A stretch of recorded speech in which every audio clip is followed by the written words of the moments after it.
Ladies and gentlemen, boys and girls, today is Friday, October 30th. Thank God it's Pod Day, and welcome to episode 32 of the Can't Stop Playing podcast, the most powerful podcast this side of the equator, joined by two powerful hosts who throw it down WWE style. We didn't play 2K16, but we are ready to wrestle. I'm your host, Zach GhostRobo. Joining me, the man with a plan, all sorts of plans, devious plans, Halloween plans, Gabe Balto. Gabe. I'm a devious, destructive man. I can tell. I can tell by the beard. It's getting a little bit out of control there. It's been out of control for a couple of weeks. I need to do something about it, but I don't like touching my beard. Like touching it. Yes, I actually love doing it, but I don't like shaving it, trimming it. I don't like it. What if you just let it go until you reach 1 million subscribers? I would die. It would because that's never gonna happen. So you just have like a everlasting beard. I don't know, man. I need it. And when I shave, like when I trim it, I don't trim it a lot. I just make it so that it's not like overgrown on certain places because my beard grows in certain places more than others. Right. But yeah, this is when my red hair in my beard starts to be very pronounced. You see it more often. I wish we could see it. Yeah, you can. I mean, the light is here in the right light. There is definitely red hair in there. I'm like 1/60th ginger or something. I don't know. That's pretty incredible. Yeah, 1/60th. Very specific. Yeah. Did you have like one of those studies done where they like take your DNA and splice it and figure out what's going on in there? No, I don't want this to be BioShock. I'm doing no DNA no splicing. DNA splicing? No. Oh man, I live too close to the ocean. What if I go underwater to Rapture? No, I don't want this. What about Halloween splicing? We were supposed to dress up, but I think that's gonna be next week. Is it? I just got back. I think we're gonna do a we're late, but don't yell at us. Who cares? Halloween cast next week. Maybe. Because technically, this podcast is for Friday, so Halloween isn't part of the next podcast. Sure. See? It's part of episode 33. I almost drowned in that flood. Remember, we mentioned it, I think, on the last podcast. Hurricanes were coming. Yeah, and I had no idea that it was my area is going to be affected the way it was. But everything was flooded. It was weird. Luckily, the internet and the light never went out, so I was okay. You were just treading water for a few days? Yeah, just took out the old canoe. Yeah. Did you tickle any girls in that canoe? Nah. My girl tickling days are over, man. Yeah, you're too old for that. We were talking before the podcast started about how Gabe is he's already past his prime of technology. Like Snapchat, Instagram, they just don't make sense. Yeah, I don't get it. Snapchat especially. That's the one. I don't know how you kids do it. I really don't understand why this is something you would want to do constantly throughout the day. Now they got all those goofy filters, like you can make yourself a skeleton or like all starry-eyed. What? Zachary, they film seconds at a time of whatever the hell they're doing. Mm-hmm. They film seconds of it at a time. So at the end of the day, everybody can see about like 20 seconds of their day. It makes no sense. Like, I don't know how this is like a multi-million-dollar company. Like, literally, they billion-dollar company. Seconds of their time, and they send them an anonymous picture. Oh, my God. I don't get it. Let's move on. Clearly, it's very important. It really is. To who? To them? To the recipients? Sure. I mean, maybe it's for people who are more visual instead of verbal. So Twitter is for people who like to talk about their day. And then Snapchat is for people who want to show their day. I'll let you know, and I think we've talked about this slightly while at events. I hate pictures in general. Pictures are the dumbest thing. Yeah.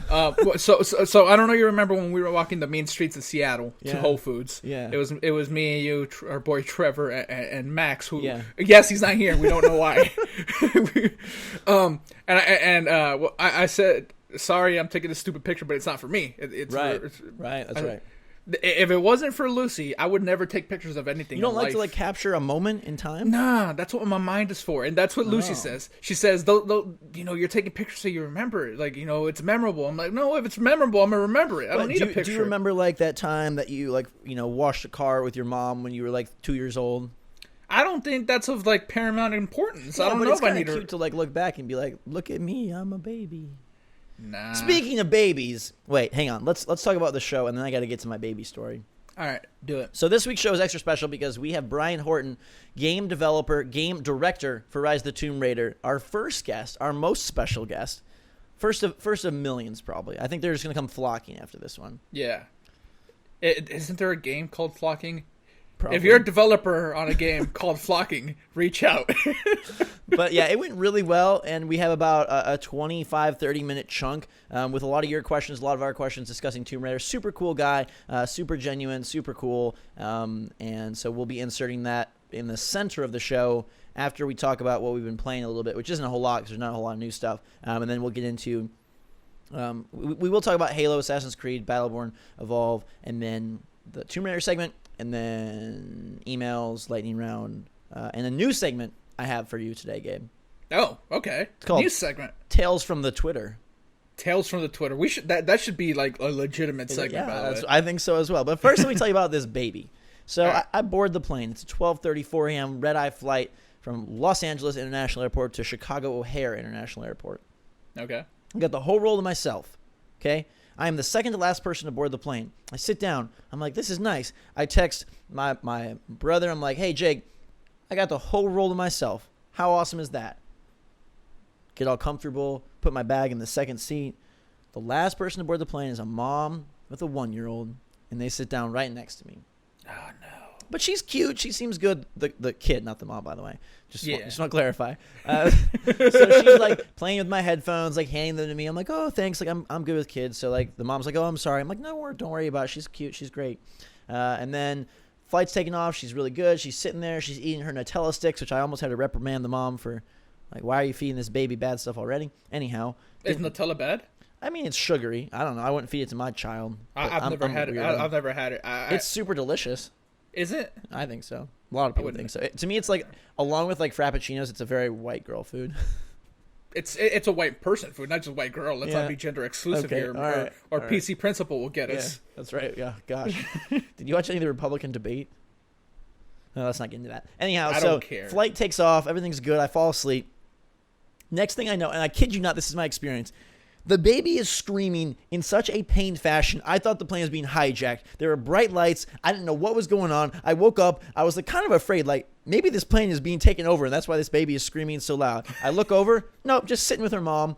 But literally, it wasn't like I've heard hysterical crying on planes, but this was like scream, shriek, sob, scream, shriek, sob, scream, shriek, sob, and it would not end. And I like didn't want to open my eyes and show that I was awake because I didn't want to give like that nasty glare and make the mom feel bad. Yeah. And nor did I want like the baby to know that I was awake because I could feel the baby thrashing around. I was like, I don't want any of this. So I woke up and I turned to the baby and I said, "You listen, you baby. You listen real good to me. So if you don't be quiet right this second, I'm not going to finish any games this fall." And she didn't even care. Yeah, she didn't care at all. Not at all. All right. So here's the thing. Hearing babies crying is close to like the worst noise possible, I think, in my mind. So sometimes like we'll be at a restaurant or something, right? Mm-hmm. And there's a couple tables over, and there's this baby just screaming, crying, and I start thinking like, what makes babies cry like that? Like, I mean, babies cry reactionary, so if they're uncomfortable, if they but why is their reaction to just literally like become a siren? They don't know what else to do. So on the plane, my thinking is this baby was probably having extreme ear pain because a lot of times babies have trouble adjusting to the pressure. Yeah. But mama shrieker over here didn't think to rock the baby in the aisle or walk her, which is that's the main thing you got to do. And I was about to tell her, and then I was like, forget it. But I was like, Mom, can't you do something like to make your child at least simmer? Because this is like, 3 a.m. in the morning. Everyone's trying to sleep, and nobody's sleeping thanks to this baby.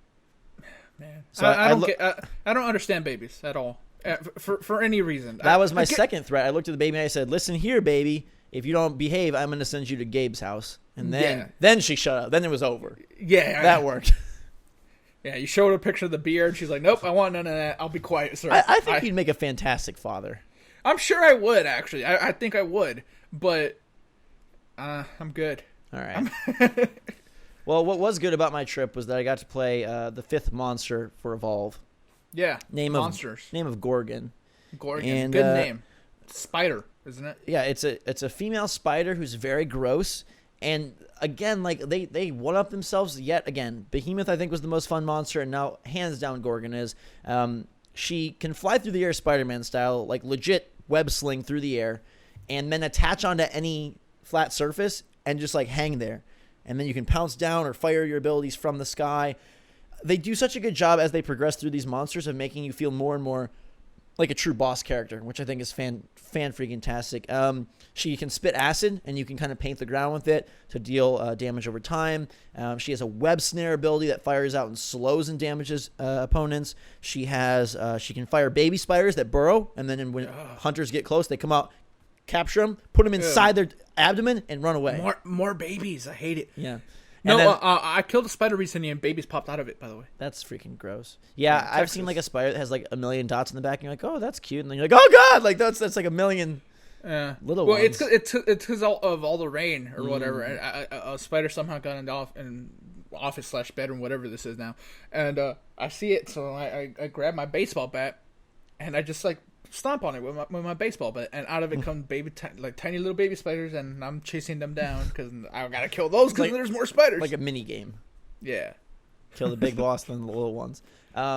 So the final ability is called Mimic, where you basically shed a husk of your skin and then like remote control it, almost like an RC car in like Call of Duty or something, and then you blow it up, detonate it.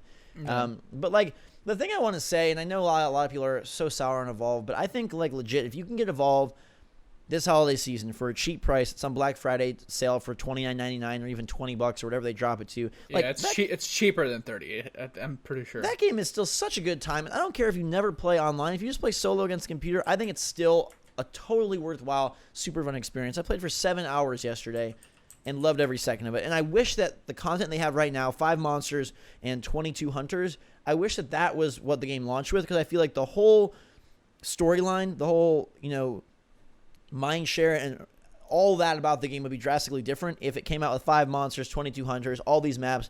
They've made so many refinements even to the menus, just everything, the interface in the game. It's such a much more finely tuned product now than it was. I wish that was the game people got to see out the gates, because I think then it would have made such a huge mark. All right, you don't have to wait till Black Friday to get Evolve for $20. It is currently $20. Oh, there you go. I think that's a great purchase. Now, I will let you know that there is a deluxe edition, Ultimate Monster Edition. Yeah, because it didn't win Game of the Year, and I think that comes with all the content for $60. So you might want to grab that. Yeah. That is definitely $60. Yeah, I'm looking at it. So. Yeah, and that would give you the full thing, which again, like, to me, that's a great value. And there are still people playing. Like, the worry is like, oh, no one's playing. They did push over 2 million copies. There are still people playing. And even if you only did play against the computer, I still think it's like a super fun time. Anyways. If I wanted to launch Evolve right now and just play with people, would it take a long time to find a match? Is it still pretty quick? I think it depends when you play. If you play at like peak times, like weekends or just regular, whatever. I have had instances where, to me, it feels like it's too long, so I'll just play solo because I don't want to wait, which I guess isn't a good sign. But it's not too terrible. You know what I mean? Yeah. I mean, I don't have anything against the game. I'm not sure if this monster would incentivize me to go back, because you got to re-download it. I just think that the sad thing is that Goliath was cool, Kraken was cool, but I really feel like Behemoth and Gorgon, and I was talking to Chris Ashton, who's one of the head guys from Turtle Rock Studios, about how impressed I've been that they've found ways to make the new monsters way more dynamic because they interact with the environment. Behemoth, he can pull up the rock walls, he can roll really quickly. Gorgon can attach to walls and then pounce down, swing through the air, and just her sounds, her look. She squeezes the baby spiders like out of her abdomen. It's really gross, and it's pretty awesome. Yeah. Okay. Excuse me. So you obviously have like a relationship with these people. My question is, how do you? I don't want to ask because I don't know if you have inside information, so if you do, just shrug it off. Yeah. Evolve 2, if it were to happen, do you think that like they go single player? Like, because that's been the thing that put people off from this game, along with the DLC and the marketing and basically marketing mistakes. It's not a fault of the game that it got bashed the way it did and that it has a sour taste in people's mouth. But I think coming through and like doing a campaign, like a real like story about like maybe even like a Godzilla type thing would be like really cool, because the monsters they do a good job of making them all so different. So if you have like this basically Godzilla movie with like 3 or 4 monsters, like that would be so crazy. Mm-hmm. Yeah, just because I think single player would be the way to go. I don't know if you do it from the hunter's perspective, the monsters, or a bit of both. perhaps they could even do like a single player shooter that leads up to the lore of Evolve, like exploring the planet and finding these monsters or something like that. I do know that 2K doesn't dive into indie free-to-play stuff, so we've talked a lot about what if Evolve was free-to-play. So I don't think that Evolve 2 would be free-to-play. I think it would just be a much more fully featured sequel, sort of like what we expect Titanfall 2 to be. I expect Titanfall 2 to have a campaign, though. Yeah, that's what I mean. So like a more fleshed out version of the original, which could work. I mean, even though Assassin's Creed 1 had quite the negative feedback early on, like that turned out to be one of the most lucrative series of all time. So both those games, Titanfall and Evolve, could come back, if they come out swinging with their sequel. Yeah, I mean, Titanfall still sold 10 million copies. Yeah, it did. So it's still super successful. But yeah, that's enough Evolve. Halo. I finished it. Did you? Yeah. Did you finish the fight, or is there more fighting to be done? There's way more fighting to be done, apparently. This ends on such a cliffhanger. Yeah. I don't know how I feel about the ending, and we've said this before on podcast, but just so that people are clear, I'm not super into Halo lore necessarily. So, right. All the issues that people have with the storytelling of the campaign, I don't have them. To me, this was a good campaign. This is my favorite Halo ever, and I say that with no reservations because this is the Halo that I've never finished a Halo campaign in my life. I've played pieces of 2, I've played pieces of 3, I've played a decent chunk of 4, but I've never once finished it. Mm-hmm. Just because I don't understand what's happening. This one, it seems like it could be more self-contained. And yes, I wish that Locke had some motivation other than just okay, that's my mission and I want to do it. I wish he was a little bit better fleshed out, but I have no issues with it necessarily. But I do understand. I can see clearly how people have issues with the storytelling of this game. So. To me, it feels like it's purists, though, who don't like it. Either Bungie purists or Master Chief purists. That story to me is very understandable. Even if you didn't play Halo 4, which I did, and I don't remember all the nuances, it's one team of guys going to chase down another team of guys who are going to chase down, spoiler. You know what I mean? So, it's not hard to understand. I think you're right. I think it's the best Halo campaign. I have played and beat all of them. I love the variety. I think they find the right mix of open and linear. The levels feel like they have enough pathways and options for you to really sort of command the battlefield how you see fit. But at the same time, it's not just giant open plain. There's some levels in earlier Halos where it felt like, drive the Warthog over here and kill this installation of Covenant, then drive the Warthog over here and kill this installation. And I like how this is still, it feels like it's building like a staircase, towards the end of the level. I'm on mission 9 or 10, so I'm getting close to the end. And very, very close, because 1 or 2 of those missions are super. Yeah, it wraps quick. up real quickly, I've heard. Yeah, there's some 2-minute cutscenes that they call a mission. So. Just sort of weird, and it is a little bit short. It's on the shorter side. Yeah, it's a 4-hour game, man. 4.5 hours. But the multiplayer, luckily, again, and I think that's where we find more agreement from people is. Yeah, I think it's pretty unanimous that the multiplayer is the best multiplayer that there's been since 2. So 2 is the gold standard. I feel like it's a little disingenuous then. If part of the reason the multiplayer is the best is the controls, the 60 frames per second, the feel, all that. So that all impacts single player as well. So then to say single player is not that great to a degree, but single player and we were talking about this through text. The story isn't being the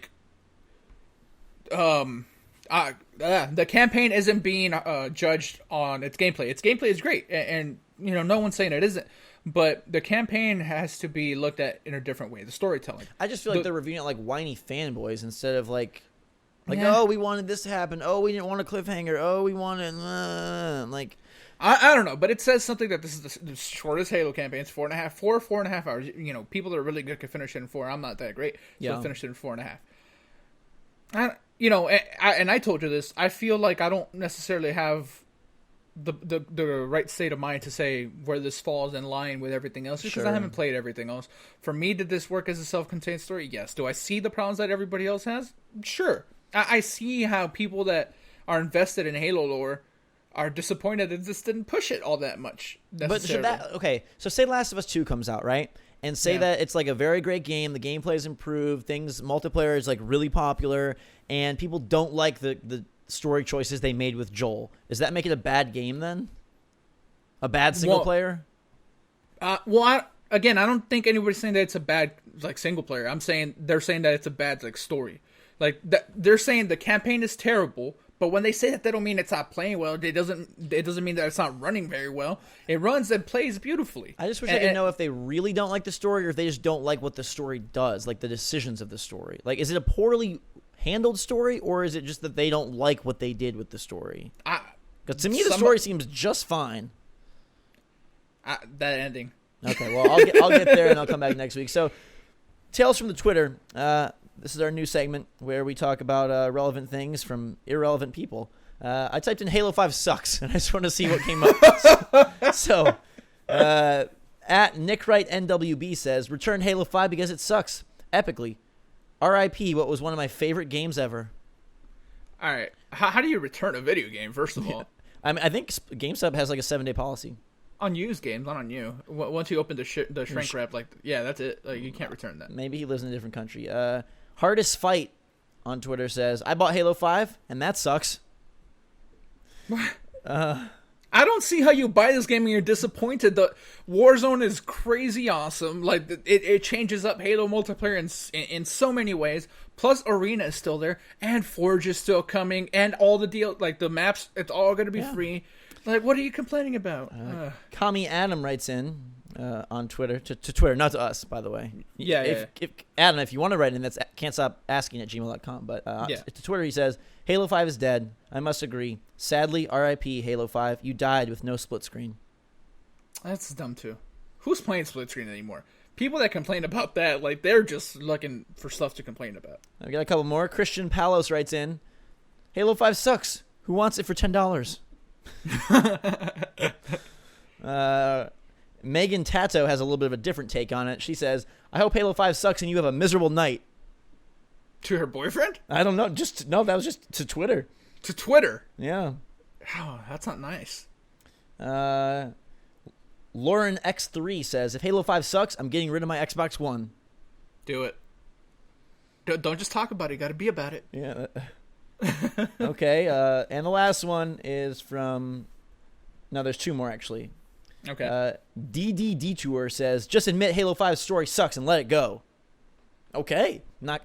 I guess. If that relieves stress for you. And then our final one comes from Thomas Crosby. Hearing that the Halo 5 campaign is a complete mess and not good sucks to suck. It does suck to suck. It does suck to suck, but Halo 5 does not suck. So, dang. But look, that's harsh. That's some harsh criticism from people. But it's also just people on Twitter. People of the world. You know, whatever. People aren't happy with the story, so there's obviously something to that. I just don't know. I liked it. You liked it. That's all that matters. You want to know what I know about, though? What do you know about? I know about Battleborn multiplayer. You do. Let me tell you a little about Battleborn multiplayer. I played about 7 hours of it, which I feel is a good enough chunk to give an opinion. You play 7 hours of everything these days. 7 hours. Lucky number 7. I want to spin that slot machine and just get 7. So I got to find a way to play 7 hours of Tomb Raider this weekend. Ooh. Anyhow, Battleborn multiplayer is really, really cool, and I think obviously it's not made by the same people that did Evolve, but I think it rights a lot of the wrongs that Evolve did. So let me get those out of the way first. 25 characters, free DLC, nothing you can buy. All the stuff in the in-game store is purchased with in-game currency exclusively as of right now. A lot of modes, a lot of levels, a lot of characters, and a whole lot of fun. Basically, multiplayer, there's 3 modes. One hasn't been revealed. One is a simple capture and hold. 3 points, you have to capture them. The more points that you're holding, the more your score ticks up to 1,000. That one's simple. But where the game really shines is Meltdown. So it's 5-on-5, 5 Battleborn against 5 Battleborn. Any mixture of characters. You can even have 2 of the same on the team in the build I played. And there's these 2 giant grinders / mouths. And your minions are walking from your mouth to the opponent's mouth. And their minions are walking from their mouth to your mouth. And the goal is to get 1,000 points worth of minions through the mouths. And that's not 1,000 minions because the minions come in 3, 5, and 10-point varieties. So the game is really cool because you've got these 2 battling tracks of minions, yours versus theirs on both sides of the map. And then there's the 5-on-5 Battleborn. So 10 heroes, duking it out. And then also the minions. There's a lot to focus on. You can focus on trying to just kill the opponent and keep them out of the ability to push their minions. You can go and solely focus on minions, or they've even added a tower defense mechanism where you can go and build these towers that either like fire electricity at enemies or enemy minions. They might give you enhanced speed as you run past them. They might refill your health if you stand near. And this is the first time we got to play with the gear system, the loot system, which is cleverly named the gearbox. So on your screen it says open gearbox. And then you have 3 pieces of gear. But what's smart about this is we talked when I first played Battleborn about, I don't know if it's on the podcast or off air, about like how are they going to balance gear? You know, they said thousands, millions of pieces of gear, and how is that going to work with all these different characters? But it does, because you don't start with the gear. You have to buy the gear. So you have to go farm these shards around the map, and those can be used for either turrets or for gear. So you would have to actively and aggressively seek out shards in order to get your gear activated. So you're sacrificing some time on the battlefield that would be spent leveling up or helping your team to do this. So there's like a nice push-pull there, which I think is really cool.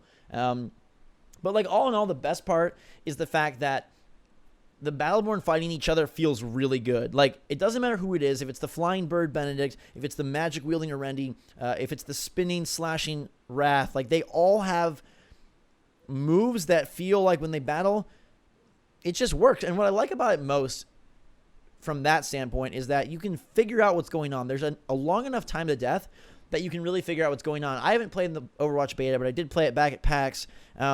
And there you die so quickly that, to me, I felt like I had no time to recognize what character I was coming up against, what they were going to do to me, and how I was going to die. Here, there's more. It's more of a distance game, and I feel like you have more time to sort of like acclimate and figure out, okay, like, here's what's happening. How can I react? I really like the maps. I think the geometry is interesting. There's a lot of elevation, verticality, and those grinders move midway through the match. So it totally shifts the focus of the battlefield. Like, to me, it was a perfect mode. Perfect map, perfect mode. That game mode, it's basically Smite. The arena mode, that's exactly what it is. Yeah. The only difference is, Smite, it's like top-down, and it's one set map. But there is 2 points. There's your point, the enemy point, and there's little minions trying to go from theirs to yours and yours to theirs, and the points go up. It's exactly the same, except that here you're saying that that the 2-point shift midway through. Well, and the characters here you're controlling like as an action game character, shooter character, not like a MOBA click character. Yeah, but the game mode itself, it's Smite. So just for people that have played Smite, that's what it sounds like to me. Yeah, from like a rule set base. I mean, they do add turrets, they do add verticality, but yeah, it's basically that mode from Smite. I just like the fact that it feels like a very cool shooter, and that leveling up system where you go from 1 to 10 throughout the round, like that makes a huge difference because you can spec your character in a variety of ways that really makes an impact. So me playing Benedict, who's like the Eagle, you can add a third jump, via that track. You can add one of your rocket abilities to split into 3 rockets that fire in quick succession. So there's a lot that, I don't know, I feel like it's very rewarding to play and to do well. And as opposed to like a kill streak that's like a one-hit wonder, I like the fact that you're building towards something. So it does have that MOBA feel of like, okay, my character and my team is getting stronger and progressively building. And yet it's very, what I would consider like core gamer centric, because it is like first person shooter. Anyone that plays Call of Duty will understand it. You're moving, you're jumping, you're firing. All your abilities are much more active than they are like canned animations. Yeah, same with Smite. You're leveling up your character over time, for that specific match, for that match, and not just overall. So now that, the more you mention it, the more it reminds me of Smite, and I like Smite a lot. There was a week there where I played it every day for like 3 or 4 hours a day. Mm-hmm. So hopefully Battleborn can do that, and I like that it's a shooter instead of you have full control of your character. Yeah, I much prefer that. So if this can like do what Smite does, like, but on a better level, especially because I'm more comfortable with the gameplay, I think I'm looking forward to it. We can play that now because it's open. We're going to go and check that out. Yeah, anyone can get in if you want to go. I think it's like rsvp.battleborn.net, something like that. Google Battleborn Technical Test. You can get in on any platform. They've got another single-player level and the 2 multiplayer modes to check out, and 15 characters. So one cool thing they're doing that I really respect and doesn't seem to get done a lot is there are 25 characters, and they've made that clear. But they're going to hold some of them back, so you don't know, like when we get the game on day 1, those characters will never have been revealed, and you'll have to play through the game to unlock them or figure out, who they are, which harkens back to like the old school days of like secret characters in Smash Bros. Or Street Fighter, stuff like that. That's exactly what I was thinking. Yeah. Smash Bros. Like back like with like Brawl or Melee. Even. Yeah. Well, I was gonna say maybe not Brawl, but Melee for sure. Yeah. Where there's characters in there, and the internet wasn't what it is now, so. it was a surprise when you got certain characters. So And I hope this game surprises people, because I do think it fits in a different sort of sub-genre, because it is mixing a lot of elements. And even from Overwatch, it does feel very different. Because this people are loving that, by the way. They are, which I hope I get in. I kind of want to check right now if I'm in, because they said they were going to get me in. Yeah. But I don't know if they're going to get me in. Yeah, who knows? You know, people can say anything. Yeah, they can. And it seems to be pretty like limited. Like you got to be like super popular on Twitch. Which I mean, you'd think they would have. I don't know. I'm sure they'll open it up more. I'm in. Wow! Look at you. I'm going to play that after. Guys, okay, let's run the interview with Brian Horton, game director of Rise of the Tomb Raider. I'm going to go play Overwatch. Actually, seriously, it's a super good interview, and we did incorporate your questions. So thank you guys for submitting your questions. If yours wasn't featured, thank you for writing anyways. And know that we did read them all and take them all in. So our discussions, you may notice like a little like bit of your question in something we talked about. And we also got to talk to him about Star Wars and season passes, Fallout 4, some other cool stuff. So really good interview. We tried to ask really good questions, and thank you guys for helping with that. Carry it straight to me, Gabe, and Brian.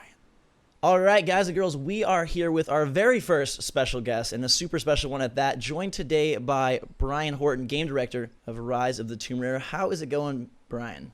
Oh, it's going great. Thanks for hosting us today. Absolutely. So, got to get it out of the way right off the bat. Everyone knows from the podcast that Rise of the Tomb Raider is my most anticipated game. I have been hyped for it all year long, and it is the one that I've been waiting for. So, is it the one that I've been waiting for? Tell me, am I going to be super, super pleased?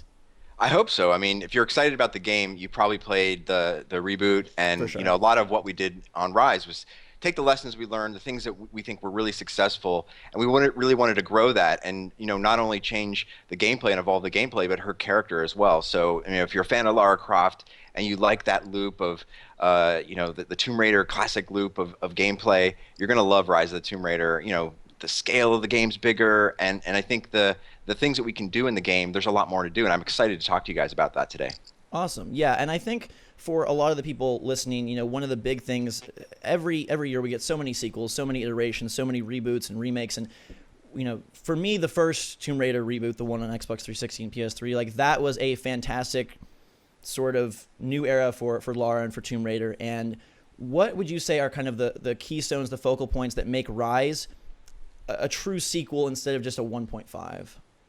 Well, we really look at Lara as a character, and we wanted to tell a story, her evolution of becoming the Tomb Raider. So this really is that, picking up on that where we left off, telling that story of Lara now going out, proactively seeking these lost secrets of the world. Gotcha. And that, her, in the first game, she was reacting to a situation and sort of thinking about archaeology in one way, and now she knows that there's something more. There's this secret world. There are these events that can't be explained by traditional sense of archaeology. So we're seeing a more confident Lara Croft, learning the lessons and still feeling that desire of wanting to find these lost secrets. But she's also very well aware that what she's going to do is extremely dangerous. So she's willing to go into the breach, embrace that sort of hostile world to do what she believes is right. Awesome. Gabe, I wanted to jump in about something there, because in the first game, people did make criticism about victimizing Lara, sort of, and here she seems so much more empowered. So it seems like you guys really took that to heart, and you guys kind of went the opposite way on that. I would say that what we are doing in a idea of the becoming of who Lara is meant to be. The first game was really about her reacting to a terrible situation. She had to survive this dangerous island. And now what we're seeing is her embracing the things that she's learned from the last game, and with this confidence, knowing that she's going to go into danger, but more equipped to deal with that danger. So you're definitely seeing an evolution in her abilities and her mindset. So she's definitely driven. We see her going into this adventure equipped. But once again, there's danger around every corner. There's going to be moments where she is going to be overwhelmed by this hostile environment and the hostile forces of Trinity that are also seeking this lost city of Katesh. Gotcha. So Emmanuel, one of our listeners, he was really curious about how Lara will evolve, and he took it blending story into gameplay a little bit. So are there things that you'll notice mechanically and gameplay wise that show her growth and show that she's a more capable fighter and Tomb Raider? Yeah, for sure. We invested a lot in Lara's traversal. That's a sort of signature component of Tomb Raider. Now we're going to see her climbing trees, diving underwater, both as a navigation upgrade, but also as a way to evade enemies. We've invested a lot more into the stealth systems of the game. So if you have that desire to want to take out your enemy from a position of advantage, that these systems allow Lara to navigate the world. It allows the player to make a choice on how they want to go about combat in general. So you're going to see that choice playing out in a major way in combat, but also we've opened up the idea of what Lara can do in the world from that Tomb Raider aspect. The thing that a lot of criticism we got too was like, we want more Tomb Raider. Right. So you're going to see larger tombs with more challenge, nested puzzles with multiple puzzles to solve one major problem, and you're also going to get additional things like to reward your discovery. You're going to have crypts. You're going to have a bunch of things to collect within these large 3 times the size environments that you're going to be able to craft. So we really are doubling down on a lot of the investments we made in the last game to give you a more robust experience. Awesome. And I think that actually leads in pretty well to another question we had from a listener, Candy Cane. They want to know how much bigger the map is, because they said they felt the reboot was a little bit more linear. And obviously, open world games, that's a hot thing in video games right now. Everything's open world. Sure. And obviously, Rise of the Tomb Raider is much bigger, as you've said. There's more to do. Is there side quests and just different things to distract you from your main objectives? Yeah, we really wanted to allow not only a larger world, but a larger world with more to do.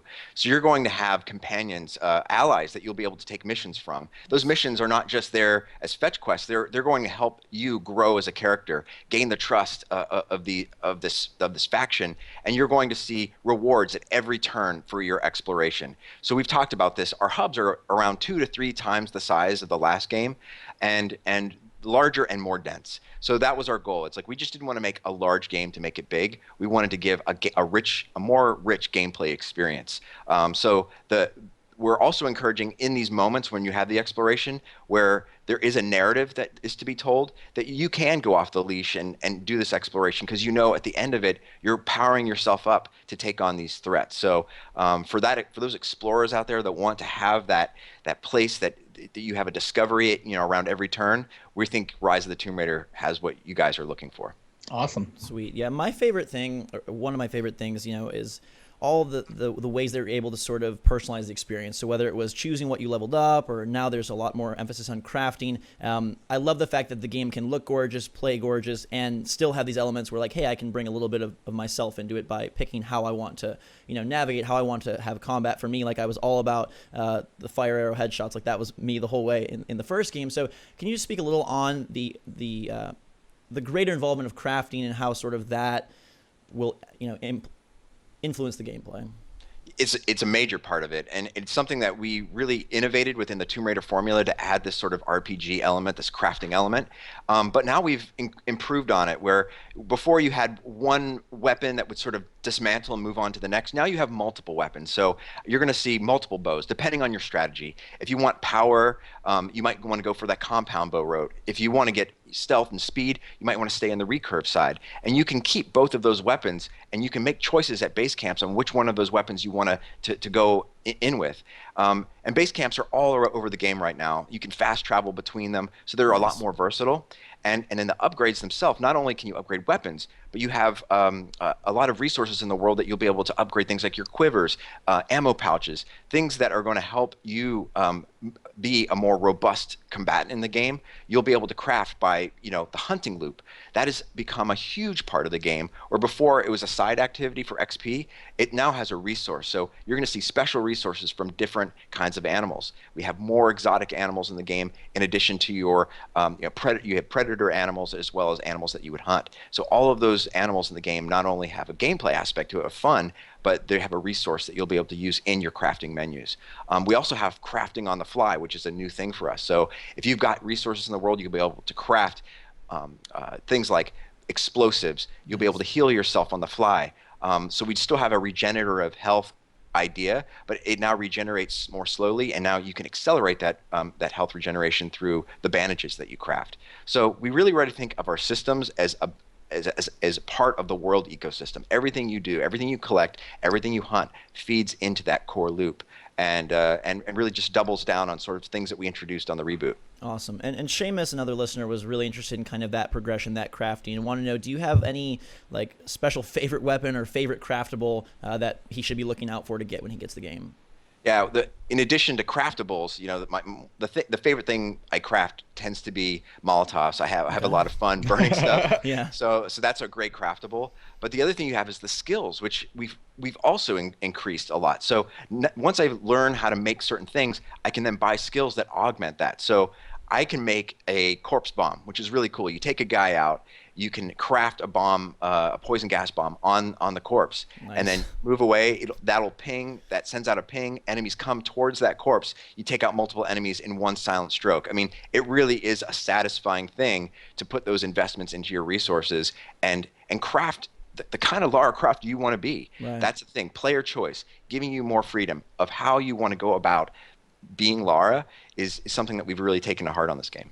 I think we all want to be the Lara that sets people on fire and poisons them. I think that's Well, that's the thing. There's a lot of people. Some people asked us, can I play through the game without killing anyone? Well, not necessarily, but there's a lot of combat situations where you can completely evade combat. So if you really want to use your traversal abilities and sneak around and feel like you've got the better of this, very dangerous militarized force of Trinity, you have that ability. And I've seen players just feel this great sense of joy when they were able to get through an entire section without taking out one foe, and still feeling like they've saved all their resources and they're ready for the next thing. So it's a pretty cool thing to see different types of players who like either guns blazing, a combination of stealth and combat, or if they want to be completely stealthy, those choices are up to you. Gotcha. With the hubs, how do you sort of see or how do you intend for the flow of the game to go? Like, do you want people to play through the main objective and then as they get to these hubs kind of then take a detour and branch off, or go through the game and then come back? Like, what is the ideal path for that, or is it kind of up in the air? You can do however you like, since it doesn't start off completely open or completely closed off. There's like, it seems like it kind of funnels and then widens and funnels and widens. How do you see that going? Yeah, we do have those moments where you have linear or story-driven content that sort of streams you through, and then you get to these hubs, and then you have choice. What do I want to do? Do I want to explore and get these resources, or do I want to barrel forward into the story and keep progressing? And the answer is whichever way you prefer. Cool. We don't penalize you for going to story, and we don't penalize you for exploring. But what we do is we reward you by, when you come back to those hubs, you might have a new piece of gear. Like I have a bow rope now, and that bow rope allows me to fully exploit the different resources and find all the different passages. But we're really excited for those that like to go off the beaten path. Challenge tombs are now more plentiful and they're more hidden in the game. So you really have to discover, you have to use your tools to find them. You'll find these places, and some of them have gear gates. So once again, that plays into the loop of, once I revisit a space, there's a good chance I'll find something new that I didn't find the first time. So if you want to go through and try to get everything you can in the first visit, there's a good chance you're going to have to re-explore it. So depending on your play style, you can explore at the beginning, you can choose to go through, but obviously for those explorers, the ones that want to go and find those resources, they'll be better equipped to deal with the hostile forces that are thrown at them. Sure. So the more you do take in all those opportunities, the more resources you have, the more opportunity you have to kind of fully exploit the skill tree and the craftables, correct? Yeah, and the other thing is, for your Tomb Raider fans out there, besides challenge tombs, besides crypts, we've also added this new cool thing called the translation system. Mm-hmm. And there's these obelisks all throughout the world, and they have a certain language to them, whether it be Greek or Russian, and you're going to be able to go collect journals. You'll find different plaques on the walls that you'll be able to use to help increase your language skill. And once you've translated that monolith, you'll be able to unearth gold coins that you can use as an in-game currency to buy upgrades. So we've really increased the idea of what it means to be a Tomb Raider, to find that archaeological component, to actually encourage players to find journals, to find relics, to find these different murals all throughout the world, to translate these monoliths and get a better idea of the story, and also feed into our overall upgrade loop. Awesome. Yeah, I love how fully featured it feels. I mean, I thought that the first one was pretty darn fully featured, and I like the little Metroidvania element where you do have to come back and kind of see, like, okay, now I've got this, and I remember, like, I can use it at that point. I think that's a great just feeling. It makes you feel, for me, so much more a part of the character when it's like, oh, I remember seeing that back in the forest. Now I can go back and actually, do that as if it was real life. And I was like getting this new cool upgrade and then got to go back and do it. Taking things on more of a broad stroke, James asks a pretty interesting question, which is, at the start of development, you're finished with Tomb Raider, the reboot, and you know that Rise isn't going to come out for a couple of years. How do you kind of plan ahead and say what ideas are going to be, popular fun in 2015 as opposed to when you just finished Tomb Raider on, the last gen of consoles? Well, we're always looking at the competitive set, or the games that we like that are coming out.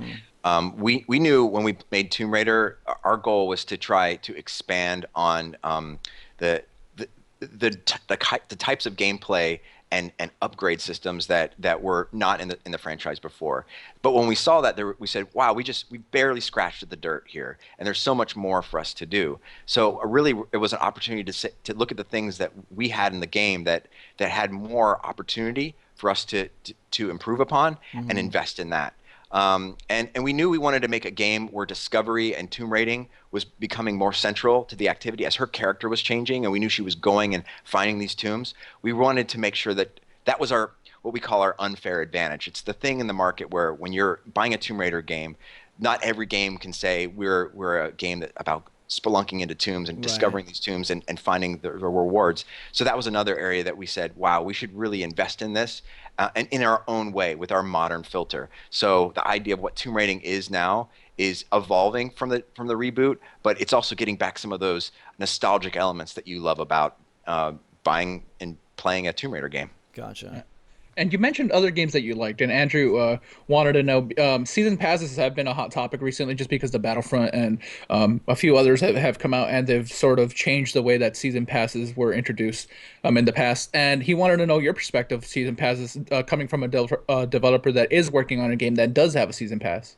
Yeah, season passes are a great opportunity for the player to continue to expand the world that they've invested in. So you have this story and you have this content that when you buy on the disc, you're going to be able to play an entire game, which is really cool. And there's no barriers to entry waiting for something to happen. But people want to have that expansion. They want to feel like they can continue to grow and explore that world in a new way. And season pass gives us an opportunity to continue feeding new content into the game, new ways to play it. So for me as a game director, I love the opportunity to give the players, when they buy that disc copy, the team, we love to give a complete, robust experience with all these systems and things that we've been talking about.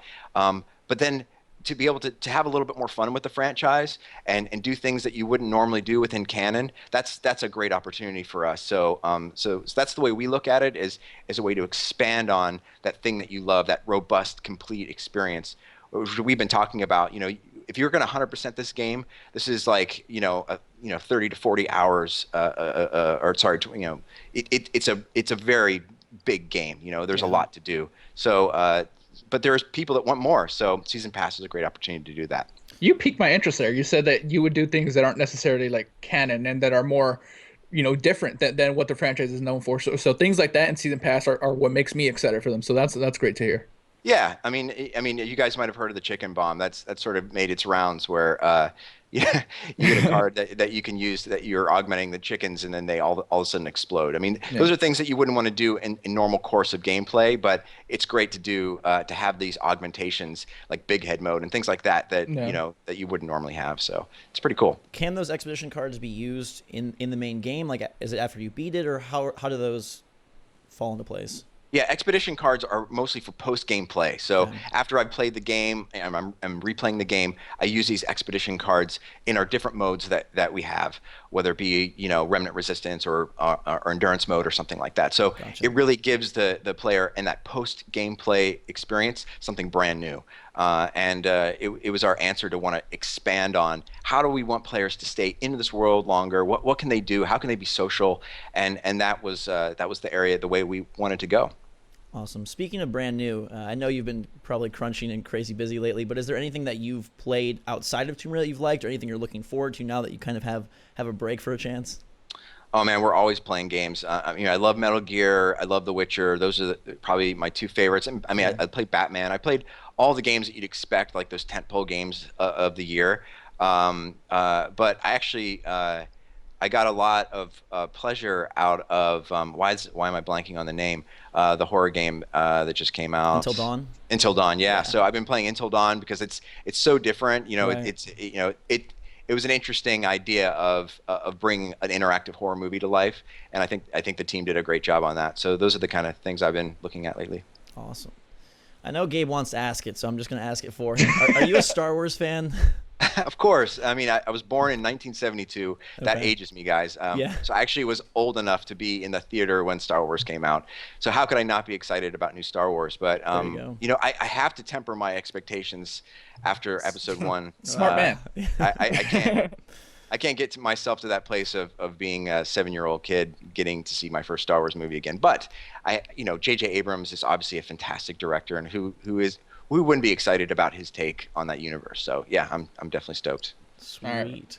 Yeah. Glad to hear that, man. I like seeing people excited about Star Wars again. I know the prequels burned us, like I understand it, but it's okay to get excited about something that you loved as a kid. Yeah, I mean, I still have my chest of original figures, lovingly placed with their back cards in the folio behind. I mean, you gotta understand, Star Wars was an obsession That's awesome. an unnatural obsession for me for a long time. So, I'm sure it's going to rekindle, that spark.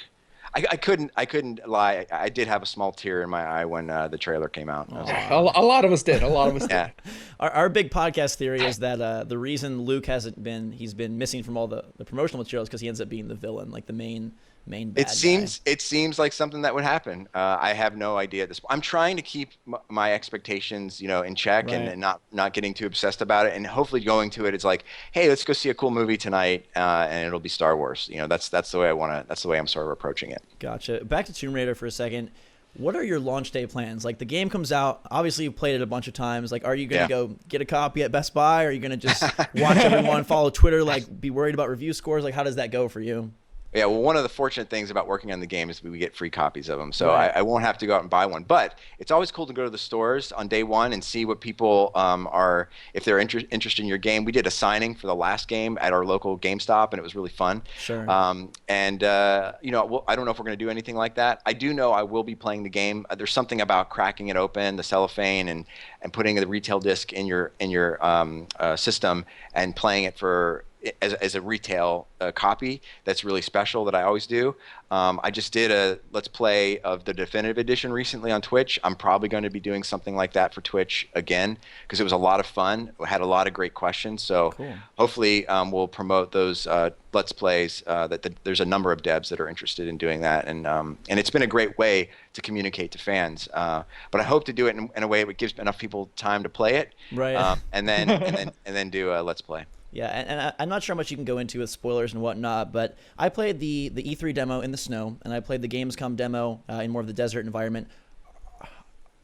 Are there more environments like thematically besides those two? Oh yeah. What you saw there were two slices, obviously of extreme different temperatures there. Sure. Within Siberia, you're going to see multiple ecosystems. Cool. There's going to be forests. There's going to be, the Soviet installations. There's going to be other areas that are ancient, and you're going to see different weather types, different ecosystems all throughout Siberia, and that's what's sort of cool about the Tomb Raider game too, is you want that variety.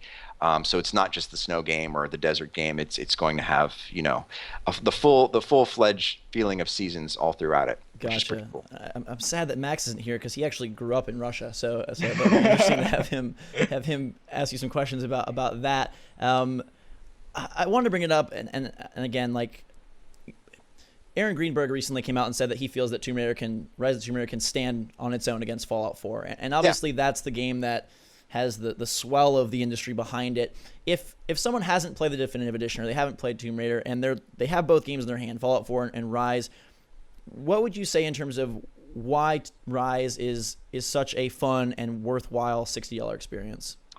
Well, let me first say that we're huge fans of Fallout, and what that studio is able to accomplish, so kudos to that team and the games they make. We're fans. I'm definitely going to be playing it.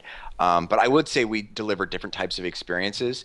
They are really about scope, scale, a wide experience with a lot of player choice, which is great. But what we offer, in addition to some of those things, maybe not as much as they do, is we offer that crafted narrative, a story-driven experience that you're going to see a level of fidelity that is unparalleled on the Xbox One. I mean, it really is, to not sound arrogant, it's a pretty good-looking game. I've said before, I think when I played it in Germany, I thought it was the prettiest Xbox One game I've ever seen. Yeah, so thank you for that. The team works very hard to make sure that we're delivering the highest fidelity looking experience we possibly can. Yeah. And then as far as like the gameplay loop, I mean, it's a little bit more, I would say, on the aggressive side. You're going to really feel that the variety of the pillars that we have, whether it be combat and the style at which we have for combat, has a nice, fast, fun, and fluid style. You've got that puzzle-solving aspect of it, and of course this traversal, this analog traversal that feels like you can pretty much go anywhere in the world. And because our traversal is a little bit more skills-based, or it has mechanics, it's just a different experience than Fallout. I mean, what Fallout offers is great, but what we think Tomb Raider has is just a lot of everything that you might like as a gamer. Mm-hmm. And especially if you like a little bit more of an action pacing, I think you're going to love Rise. It's going to be a great game for you. Awesome. And I have to ask, and Gabe's going to hate me for asking, but are there skins in the game? I'm a huge fan of skins. This guy, he just loves wearing different stuff on any character he's using. It's his thing. Yeah, well, we're definitely, when you go to that campsite, you might have seen some videos, maybe you haven't, but we're going to have a lot more skins in this game than we had in the last. Cool. And some of them are extremely contextualized to the environment. You can imagine, like, oh, wow, Lara might even made something like that, to like, commando-looking stuff, some more tactical-looking gear, and then some fun stuff as well that we haven't gone into details on. But know that we want the player, no matter what, even when they are in cinematic, they're going to see their custom skin in the cinematics. So we're respecting your choice. Like if you want to play Lara with this outfit, we want you to be able to see that. And it's especially on the Xbox One, that was a big part of it. On the 360, it won't be, since our cinematics are from the Xbox One. So you won't see those outfits in the 360 and cinematics, but for Xbox One, you absolutely will. And I think it's really great to see those choices that you're making reflected in the full aspect of the game. We even change, like if you choose to do an inclement outfit, like if you wore the tank top in the snow environment, you're going to see Lara look cold. Like we've really put a lot of time into making sure that behaviorally she feels connected to that environment. And that's a big thing for our game, is Lara and the environment. We have to make sure those are always in sync. So even though we're letting you have more choice, we want you to know, hey, you made a choice that isn't really kind to. Right. So I can do a freezing Lara Let's Play, like the whole time. It's just ice cold the whole way through. We get a lot of questions and emails asking us as YouTubers, how can we get into YouTube? How can we get into game design? How can we get into, the industry? So many people are super interested. And as someone who went from, artist to art director to now game director, do you have any thoughts or advice or tips for people who are, really interested and want to find ways to be involved? Yeah, for sure. I've been asked that question a lot, and my biggest thing is to be humble when you want to join the games industry. Know that you might have a lot of great ideas, and ideas are fantastic, but really in the games industry, it's execution that matters more than ideas. I mean, that is the most important thing. So learning the craft from the bottom up is always the advice I give, whether you want to start in test, whether you want to start in apprenticeship and go into a company sort of at a lower rung and doing nothing but collision or markup or something that's going to help a game ship, or fixing bugs, things that you get to appreciate what it means to develop a video game, because it's a grueling process. I don't mean to scare people, but it's not easy making video games. It's a fun job. It is really a rewarding job, but it's not an easy one to make these games. So be prepared to do whatever it takes if you do get into a company to just jump on these problems, because that's really what you're doing every day, is how can I help solve problems to make this game come out. Test. I always say test is a great way to get in, because you get to see a game. You get to play a game that's broken for a year and a half, right? And then you get to understand, oh my gosh, that's what game development is. That's pretty crazy. Yeah. And you'll understand the language of how to talk to a developer. You'll write up a bug, and you have to write up in a way that they're going to understand it. So that's usually the advice I give. And obviously, you have to love the medium. You have to play a lot of games. But just know you could be the best game player in the world, but to be a developer, it takes a different skill set. What was that moment like for you, like being part of a team and maybe having ideas and wanting to implement them and now working your way up to the point where now you get to, implement your ideas and get to use the creativity and actually see it come to fruition on that retail product? There's no greater pleasure than being a part of something that's larger than you could do yourself. I've been an artist illustrator. I've done things on my own. But there's no greater reward than making something vast and big as a video game that took a lot of talented people to bring forward. And yeah, when you have your idea seen through and a team works on it, it's extremely rewarding. But it's really to collaborate with a team and to share those memories of what it took to get something from nothing onto a finished product. That's the most rewarding part of it. Awesome. Fantastic. Thank you so much for joining us. Super appreciate it. I know we're all excited to play Rise of the Tomb Raider, and we've got a lot of people eager for that as well, and hopefully we'll get our hands on it very soon. But thank you again for being here. That is Brian Horton from Crystal Dynamics. Super appreciate it. Congratulations, by the way. Hey. Oh, thanks, Gabe. Thanks, Zach. It's been great talking with you guys today. Awesome. Yeah. And we're back. Gabe, that was some world-class journalism right there. That was our first interview. Yeah, I've never done one of those things. Me neither. So I hope that we did you proud. I think we got a lot of good info. I really respected that Brian was willing to talk on everything. Like literally, he didn't stop at any question. We asked him about Aaron Greenberg saying Tomb Raider can stand up with Fallout 4. And we asked him about skins, season passes. He didn't wave a finger at us ever. that surprised me, by the way. Just that day that us bringing up the fact that, hey, you're launching on the same day Fallout is. They take it head on, and his answer kind of made sense. Yeah. So really cool guy. Big thanks to Brian and the Tomb Raider team for setting it up and getting that access to us, and hopefully we can do more of that because I think it was really fun, and I think it adds extra element dynamic to our podcast. So we're like an 8-legged spider instead of a 6-legged ant. Yeah, ants are dumb. What about Ant-Man? Ant-Man's okay. It's fine. Any ants out there? Sorry about Gabe's comments. You think there's any bugs that can understand human language? No. None? What about like a super smart bug? Human language? Yeah, like what about like a queen bee who's swallowed a lot of other bees? Apparently, there's humans that don't understand human language all that well. So I don't think any bugs get it. This is true, Gabe. This is you speak the truth. I want to hear I think that there should be a Church of Gabe. Yeah. Where you just go and get sermons from you about like everything. Yeah. Well, we'll have to call it something else. I'm very anti-church. Okay. We'll have to call it something else. Like Soapbox with Gabe?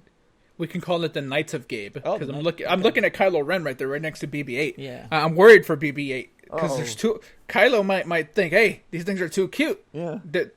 They're over there with the good guys. I think I'm just gonna kill them.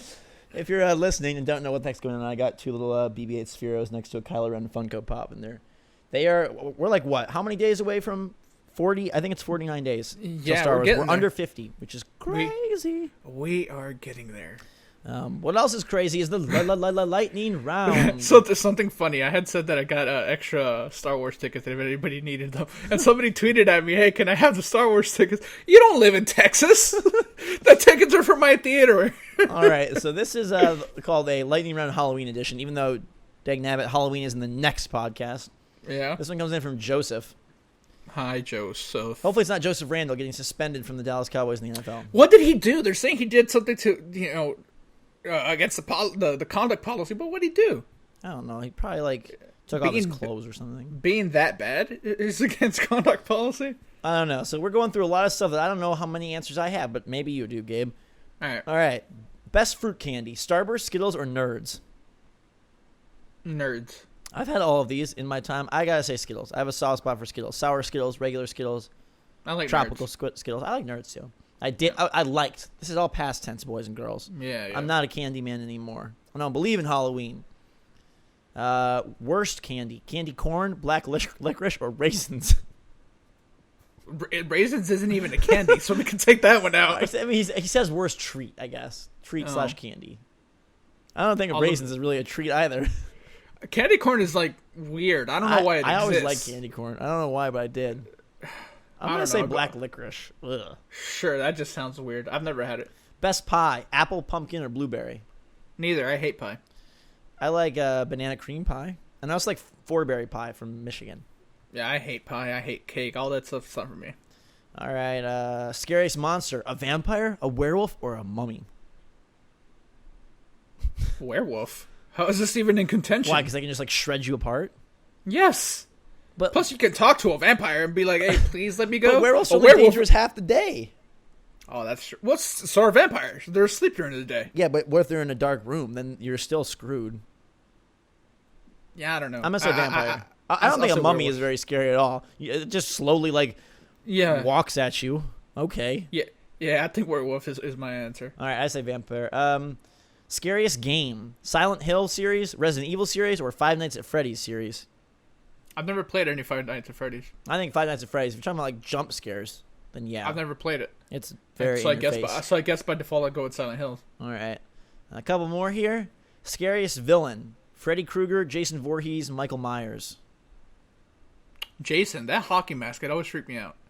I think the whole machete action I don't like. I don't like any of them, but I'm gonna say none of them are very scary. I'm gonna say all like the creepy bloody girls that like follow you around in movies that I don't watch. Bloody girls follow you around? No, like you know, like the girls like the long black hair, they're just like standing there. Like so you haven't seen Evil Dead, right? Like the newer one that came. Oh my, you don't not that you'll ever want to watch it, but. Let's say someone's trying to get you to watch Evil Dead because they love scary movies. Yeah. That is not the movie for you to watch. Why, it's scary? Not that it's scary. Like, you'll get very squeamish. Like, that movie is... Gory? Yes. It's crazy. Good movie, though. Scariest ghosts? Ghosts from The Ring, Ghosts from Paranormal Activity, Ghosts from The Shining. Shining. I say GhostRobo. I've never seen any of those movies. And then... clearly the most important one of all, the best peanut-focused candy. Snickers, Reese's Peanut Butter Cups, or peanut M&Ms? Snickers. Snickers is my favorite candy. Snickers to me feels like a golf course candy. I don't know why. I love it. I would say I for sure like Reese's Peanut Butter Cups. My favorite. If you were to hand me 3 Snickers right now, I would eat them all. Okay. But I don't have them very often, unfortunately. Well, speaking of food, Gabe, we're going to go to emails. Let's do it. Email us at can'tstopasking@gmail.com if you want to send your stuff in and be heard or at least read. Rami writes in saying, I eat my popsicles like Zach. Even the idea of biting a popsicle freaks me out. Hearing Gabe talk about it sent shivers all over my body and made me queasy. But to be fair, all of my family and friends think I'm crazy and eat popsicles like Gabe. Biting popsicles or biting ice is my ketchup. Ooh. All right. I don't understand it just like you guys probably don't understand the ketchup thing, so... sorry I made you like queasy. I didn't mean to. Yeah, Gabe feels bad now. Gabe is incredibly polite. I'll never forget being with Gabe and we were walking and trying to find some place. It was me, you, and Jake, I think. At E3. Yeah, it was the place that would eventually get me sick for day 2 of E3. Yeah. And before we found Buffalo Wild Wings, Gabe said, "Excuse me," and then like was so polite and so forward with his asking of the janitor woman. Oh, boy. Our good fan and friend Hansi, who, if you remember, he is the guy who's had a lot of illness, and he wants to tell us that after successful surgery, he is well on his way to recovery. Thank you for all the well wishes, which golf clap for that. That's great to hear. It would be really sad to lose one of our favorite fans. So thank goodness you're okay. He wanted to let us know that for his senior year in high school, he's doing a 6-month-long research project on what makes a successful gaming franchise, and he wants to choose one developer as his main focus. And so he's lowered it down to Bethesda, Blizzard, Naughty Dog, and Rockstar, and wants us to help him decide which would be the best for a report on what makes a successful gaming franchise. All right. Well, you're in high school, right? He said? Senior, yeah. All right. Well, I don't know how much you'll be allowed to. I would say maybe Rockstar because I think that they're a fascinating company. I really do.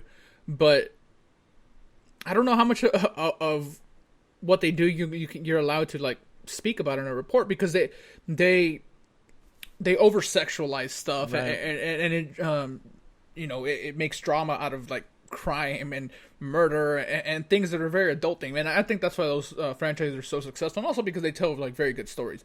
Regardless of your preference, I think we can all say that those stories are good stories. Just like I don't expect you to like Heat necessarily. It's like a 1995 Al Pacino crime movie.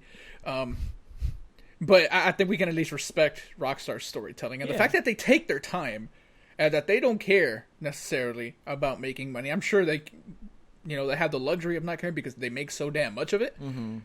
But the fact that they don't put out a game for like 3 years, 4 years sometimes, and it doesn't affect them. I mean, honestly, I think of these, the best, purest games would come from Blizzard. I mean, in terms of like just straight up games. Now, they don't have a lot of franchises per se. I mean, they do, but it's not like in the typical like sequel, type structure. Yeah. I mean, I look at Naughty Dog. Okay, like I guess you could talk about Uncharted. I don't know how much there would be to work with there. Bethesda, you could talk about, I guess, Elder Scrolls or Fallout, but Fallout wasn't even theirs for a while, for most of its existence. I think Blizzard would be the most fascinating because they never miss. They make a ton of money. They partnered with Activision, which would be a really interesting point in your report. They have insane quality control. They're able to take genres that seem sometimes boring and dull and make something remarkable out of it. You have the Overwatch thing as sort of a very current example. You've got StarCraft and you've got Hearthstone as great, recent examples. And again, they just don't miss. So I think I don't know. I don't think Rockstar misses all that much. Rockstar doesn't. I just don't think that the game itself is like the selling point there. Yeah, I mean, I don't know. And you feel differently about Rockstar games than I do. Yeah. But I just think that they're more interesting. Yeah. Like, just I would agree with that. I think that's true. I just think, like, mechanically, they're not as good. Yeah, I'm not comparing that. I'm saying what would be more interesting for his report. For his report, I think, a video game company selling millions and millions and millions of copies based off violence, sexualization and mayhem. Like, to me, that's more interesting, because these games are being sold to the youth. So maybe that's something else that. Yeah, I mean, I guess if you want to tie that in, if that enhances your report, or you could go the route of Blizzard and how they kind of just have perfected this formula that whatever they release turns to gold. I think those two are the best two. Yeah. So good luck on your report. Let us know how it goes. Send it to us when you're done. And on to your continued good health. Exactly. Yeah. Estro Jean writes in and says, "Hey guys, love the podcast. You guys, that's a fantastic name. You guys always leave me laughing. However, after each episode, I'm always left wondering, how did you guys meet and decide to make a podcast in the first place? Keep up the great work. Mahalo and aloha." I'm guessing he's from Hawaii. I get asked this a lot. I always give the worst answer. Like, it's not that special, really. Like, we'll say it one more time, and Gabe, you can say it if you want, I guess. I always just say YouTube stuff. Zach needed a code for something, and I already knew about Zach. Like, obviously, he was a big channel, and I was like starting, and we were talking about a code for some Nintendo game. I said, "Here's the code." Mm-hmm. Not a code. I'm sorry. Email. Yeah. An email. Sorry. And I gave him the email, and now we have fusion danced, and we're like Dragon Ball. Sometimes we put on the earrings and we become one person. Exactly. Yeah, like it's really not special at all. Like, it just met through. Twitter/YouTube. If you want to talk about the podcast thing specifically, I can tell you that when I met Gabe, we started talking, I instantly realized he was a good guy because he helped me out, out of the kindness of his heart. No reason to help out a bigger channel unless you're, just trying to be nice. And so I helped him out, and we kind of just had that for a while. And then we talked a little bit, and I realized he was really intelligent about games and really knew what was going on and was really, like, on point and just... You have your stuff down. Like, you have good opinions. You back them up, and you have clearly a passion for games. And so that was like, yeah, I got to get this guy on the show because I've been wanting to do a podcast for a long time. I was kind of doing it solo for a while, and I thought we'd be a perfect fit, and then it was happily ever after. Yeah, and it will be happily ever after. So yeah. All of you haters. We don't even have haters. Yeah. No. I wish it was a little more remarkable how we met. It's not very remarkable. Like, I walked into an elevator, I bumped into you, I knocked all your coffee out, and then I wiped up your chest, and then I looked up at you, and you're just this big beaming beard face. Yeah. So let's go with that. Right. Next time someone asks, that's how we met. All right, cool. The next question comes in from Spinning Mantis, who says, "What was your best Halloween costume and your worst Halloween costume?" Even though this isn't the Halloween episode. I don't. maybe this is somewhere where these pictures might come in handy, but I don't necessarily remember any like great. This is why you need photos, Gabriel. See, and so then my reasoning for that is if I don't remember it, they probably weren't that great. So I don't think I've dressed up maybe like once or twice in my life. I haven't done it as an every year thing. Like growing up, I would go ask for candy, but I wouldn't dress up necessarily. All right. Well, my favorite costume was my Wolverine costume, and I think I've talked about this before, but the issue was people thought I was a Power Ranger. Yeah, and it was the official like Marvel costume. It wasn't like I made it and looked dumb. Like people just we have talked about this because even then I said you're the opposite of Wolverine. Yeah, like Wolverine is short and stocky and mean, and you're tall, the nicest person in the world, and super skinny. So you're the anti-Wolverine. Well, when I was little, maybe I was a big fat mean guy. I doubt it. Probably not. That was my favorite and best. Oh, also my mom made me a real sick spider costume once. I like that costume a lot. I had 8 arms, and when I moved these arms, they all moved. They were like attached. She made it? Yeah. That's how cool is that? To have a parent that's just going to dedicate time to making a costume that you're going to wear once. And the best costume I've ever seen was when I lived in California. There's this there's an air base out there in Southern California, and there's a show that they put on every year where like you go and like watch planes take off and do like that kind of stuff.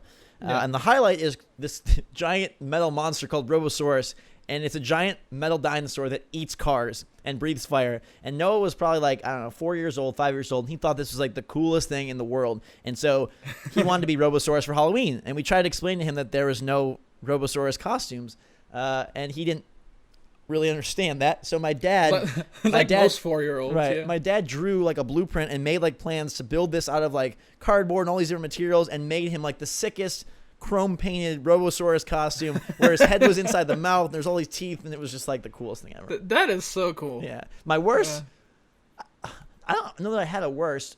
I was Cat in the Hat once. I hated that.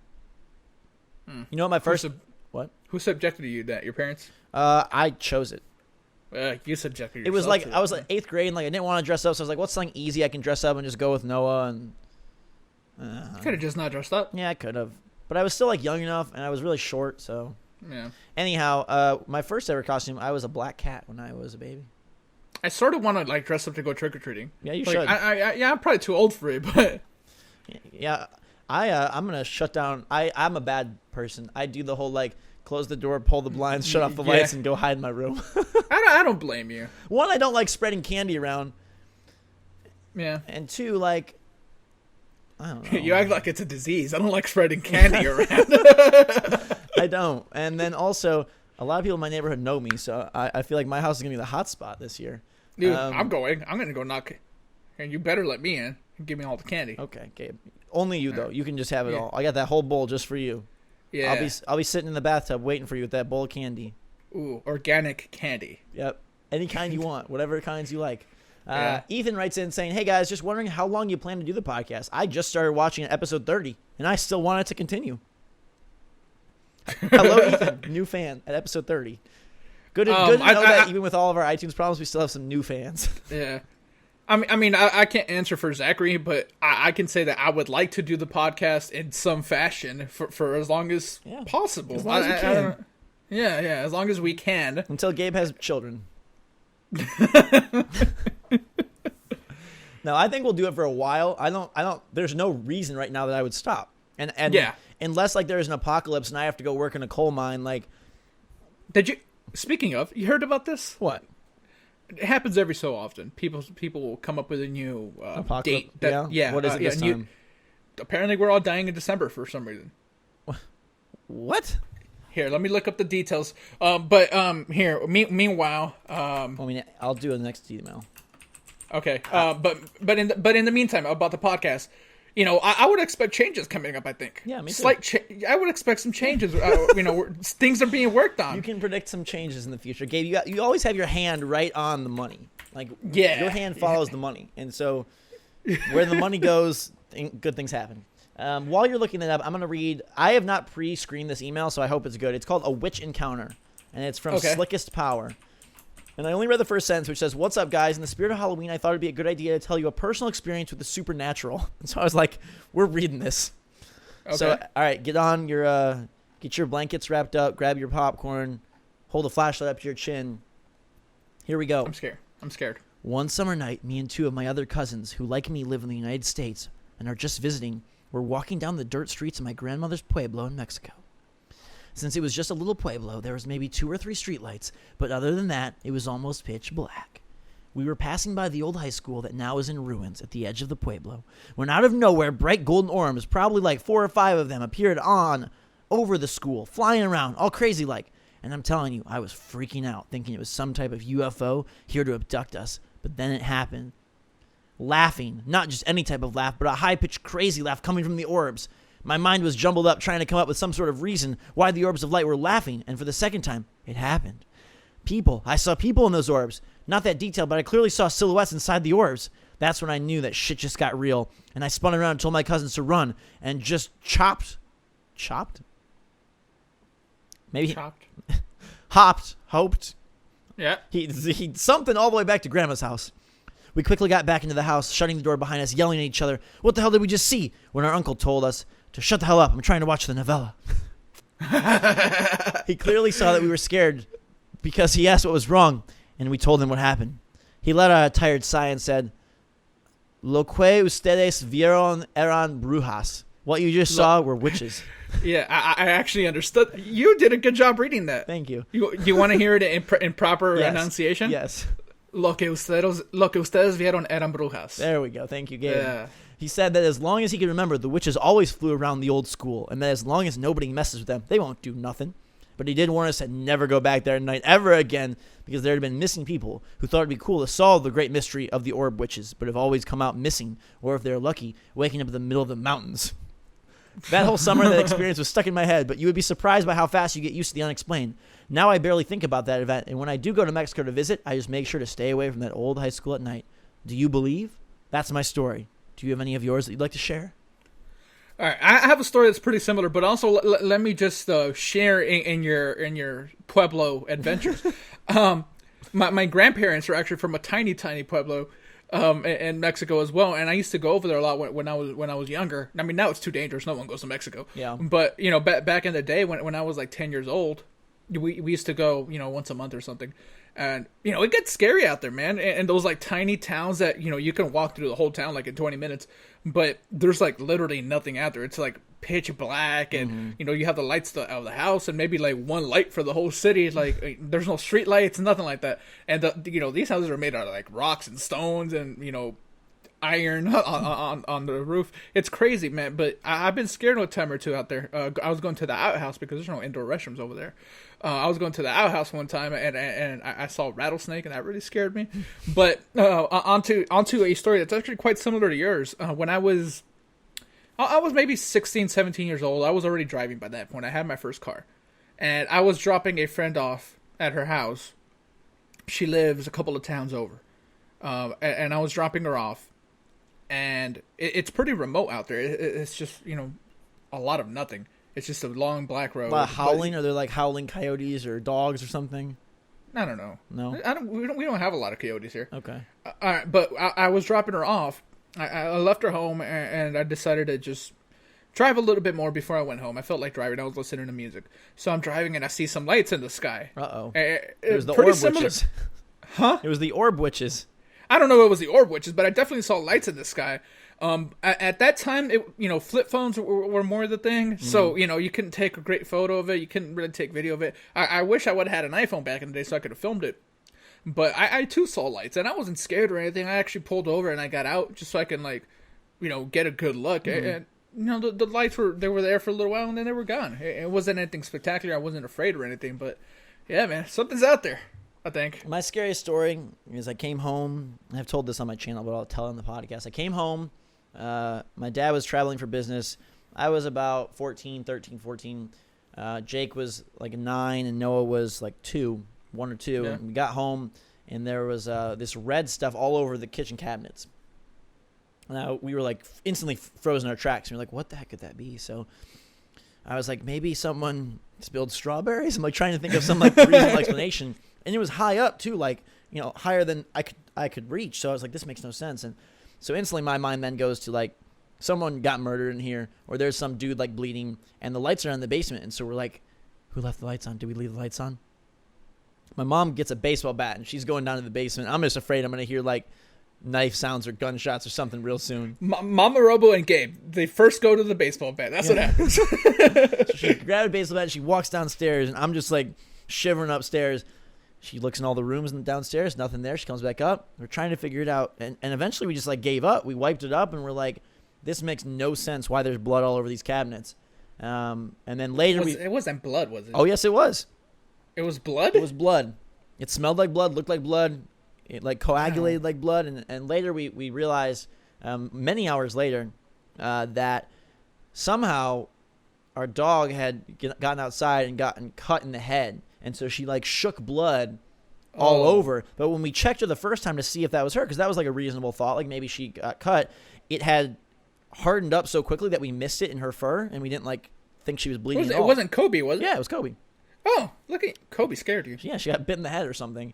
And so it was the blood of Kobe ominously splattered all over the white cabinets. But that's like a freaky sight. You walk in from a movie, you're like just talking, and like, stop. There's blood all over the white cabinet. I mean, not all over, like gushing but blood, enough. but spots. Enough. Yeah. Yeah, and high up, which made no sense. So that's all right. I have one more very quick one. All right. And when we were younger, me and a couple of cousins of mine, we were bored one night, and we kept hearing how there was this like haunted house nearby, and it wasn't a Halloween. Like this place was like supposed to be like legitimately haunted. Like someone got murdered there or something. Okay. So we had the bright idea to sneak out in the middle of the night, walk to this place, and sneak in. It was like 2 or 3 a.m. Parents all asleep, so we said, hey, let's go. So we leave the house as quiet as we can. We walk the 20-25 minutes to this house, just stayed right down the street. It's a decent ways. And we get there, and there's this like large gate, and there's like, I don't know if it was police tape or maybe just like tape to keep people out, but there was yellow tape of some kind. Okay. And of course that to us was like, oh, there's police tape. Something happened. Let's get in there. I'm like, all right. So we jumped this gate. It was maybe like a 10-foot gate or something, a large gate. We jump it, we make sure that we're all okay, and there's a pool in the back, and it's empty, the pool. But there's like sludge or something on the bottom. I was like, oh man, that's you so taste gross. it? No. Okay. Why would I do that? You don't have a sense of smell. And I don't have a sense of smell, so no, I'm not gonna just go taste things. Okay. And so we go in the house. The back door is actually like open. I'm like, well, okay, that's never a good sign. So we're looking around, and obviously we're young. Any little noise is like scaring the crap out of us. And we're there, and one of my cousins comes in and says, "There's no dead body here." And just when he says that, we see lights in the like towards the front, because we're towards the back of the house at this point, where the kitchen is. The orb witches, they're back. We see lights. No, there's a reasonable explanation for this. And I saw everybody like get down, like behind the counter, and I'm like peeking, and the lights are getting closer and getting closer. So I told my cousins, like, hey, just like wait here, let me see what it is real quick. And I get close, and I see that it's a cop coming towards the house. A cop starts flashing the light. I said, it's a cop. Let's get out of here. We leave. We jump the gate, and like right as like my last cousin is jumping the gate, the cop like it was running towards the back. He says, "Hey, get down from there!" But my cousin just jumps over, and we run. And the cops, that was fine. It was just they didn't chase us or anything. But I thought that was a cool little thing that we did. That's a fun story. I don't have anything rebellious like that, but I'm glad you do. It's not rebellious. I mean, you're crossing on private property. Sure. What do we know? We're young. You're trespassing.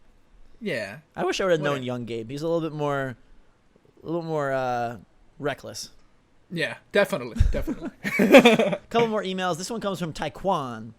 Taekwon wants to know, what's your favorite breakfast foods? Breakfast. I like pancakes. I like some good gluten-free pancakes. I also like I like a lot of fruit. Give me all his extra gluten. The gluten he doesn't want, give it to me. Gabe wants all gluten, like nothing but gluten. Just pure gluten sludge. Just stuff it in there. I like pancakes. I like bacon. I know you probably don't like bacon. Did you see the World Health Organization report the other day and the Wall Street Journal that said that bacon and processed meats are now in the same category as smoking for causing cancer? Sure. All right. That's your fun fact. This is the best email of the week. Email of the week comes from Eddie. You ready for it? I'm ready, Eddie.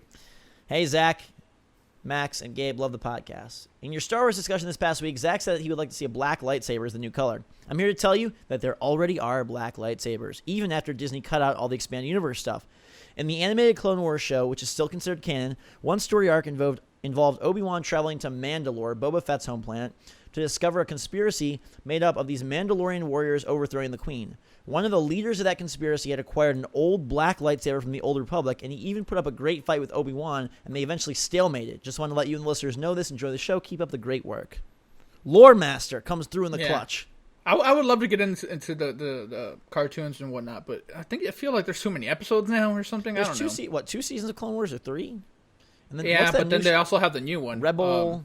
Yeah, it's Rebels. I think they're in season 2 of that, and I think there's 3 seasons of Clone Wars. So I don't know. I feel like that's too much for me to catch up on in a reasonable time frame. Yeah, I mean, you do have a short, I mean, and not that you need to know any of this stuff for episode 7. For sure. Like, it's all older stuff anyway, whatever. Last email of the week comes from Rodrigo. He's a longtime fan, writes in a lot. Hey, guys, how you feeling today? I'm okay. Is that it? I'm a little tired. I've got this dilemma in my head for months now. This is our one life advice email of the week. Okay. So he's got this dilemma in his head. He said, I like your opinions on it. I'm currently on my first year of graduation, which I don't know what that means. First year of college? Yeah, I don't know what that means either. I'm going to guess first year of college. My parents backing me, preparing to be a scientist in the biomedical field. It's something I really like to study, but my biggest dream is to build a channel on YouTube and have it as my career, no matter how much time it takes for me to be receiving something from it. I've been following GhostRobo for 4 years and other YouTubers as well, and every day I get more and more certain that this is what I want in my life. The idea of producing cool content and showing it to the world excites me. I've even planned an upload schedule for the channel.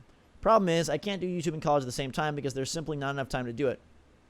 I can't dedicate myself into both things at once. So what do you think I should do? Should I quit college, get a job to sustain myself, and start my YouTube career? Should I finish my graduation first? Do you think that YouTube will still be strong in the future years? Sorry for the long email. Hope you give me your thoughts. Love the amazing work you guys do. Keep it rolling. Absolutely do not quit college. Yeah.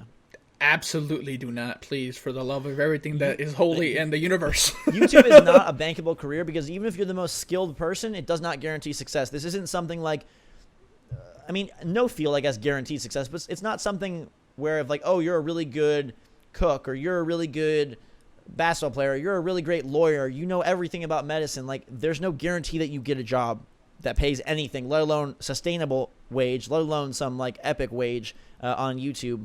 And frankly, I do think you can do them at the same time. I know you don't feel like you can, but I'm sure you're not studying 24/7, and maybe you could start it off as a small side project to see if you actually really like it. Because banking on that and saying it's going to be great and you're going to enjoy it, it's one thing to think about it, and that's super awesome that you love YouTube and you want to do it and you have all these ideas, but I think you have to put them into practice before you can make any decision whatsoever, even if it was to do YouTube part-time, because you might not know. After a couple weeks, you might be like, man, this takes too long, or this is boring, or this is tiring, or I don't like the feedback, or I don't it's making me hate games.